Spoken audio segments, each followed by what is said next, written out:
Most women are not aware of how they control. And sometimes men can't even articulate how you control, but they feel controlled. And they'll say that, I feel controlled. And uh, so you have to kind of understand male psychology, understand why we feel control when you don't even know you're controlling, and it's certainly not your intention to control. But a man's primary motivation in a relationship, if you're being selfish, I want to feel happy. But the way I feel happiest is when you're happy. Okay, that's the reality. If a woman is happy, he's happier, period. If I take her to the movies, I want to go see the movie, yeah. But I'm taking her to the movies, and if she really likes it, then I feel like I wrote that movie. I feel like I directed that movie. I feel happier than I could feel on my own if I can provide something for you.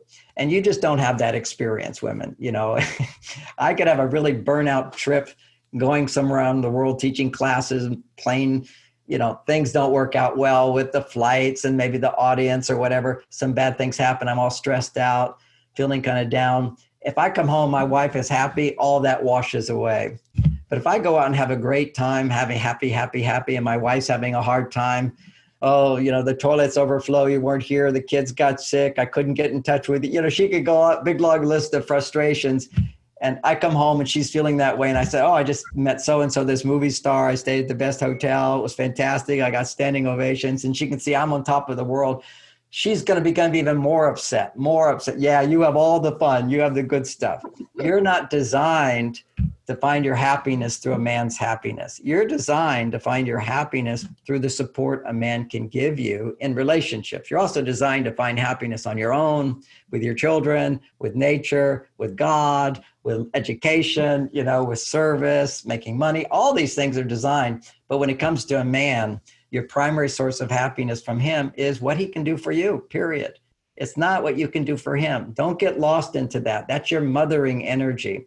And, sometimes people will complain, oh, you're saying women, we should do this, we should do that. Why should we do all this stuff? To get what you want. Just like if you go to a job, what do? I'm just giving you the instruction manual of how do you get what you want from a guy, which will make him successful and making you happy. This is all about what can you do as women to get what you want? Not to give him what he wants, although that's part of how you get what you want. Because if you, for example, appreciate a guy for the things he does, he's going to do more. And if you do these annoying, irritating things, he's going to do less. If you're unhappy, then he has to change in order to make you happy. That's what he thinks. He doesn't really. Okay, your job is to be happy. If I can listen, I don't have to change anything, but then I want to change things. But he doesn't want to feel like he has to change.